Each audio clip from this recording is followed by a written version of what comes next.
Покляше на уровню Сербії очікує, що того року у першій класі будуть бeci i dzeci. Naša nacionalna zajednica še už rokami izučuje za zmenšanjem čísla першокласників у ruských oddeljenjach osnovných školách.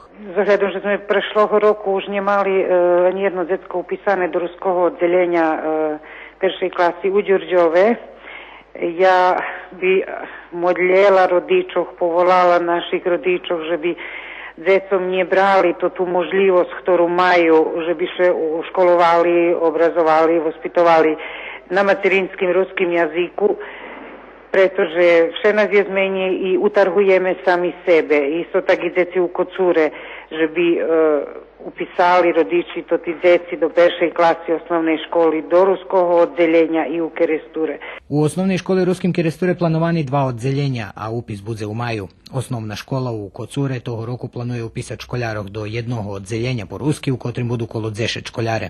U tim mesece kupno je spejzeša 3 deci, kotri postanju peršoklasniki. Najkritičnejša situacija u Đurđovece treba uložiti se velju usilovnosti, že bi še toho roku otvorilo ruske oddeljenje.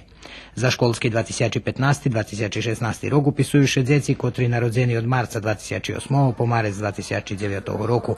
Za upis kotri tirva po konjec maja rodiči maju doručiti potvrđenje o ljikarskim prepatrunku dzecoh, potvrđenje o zakončenej predškolskej programicu, uslovije za upisovanje do peršej klasi i vývod zo matičnej knjiški narodzenih.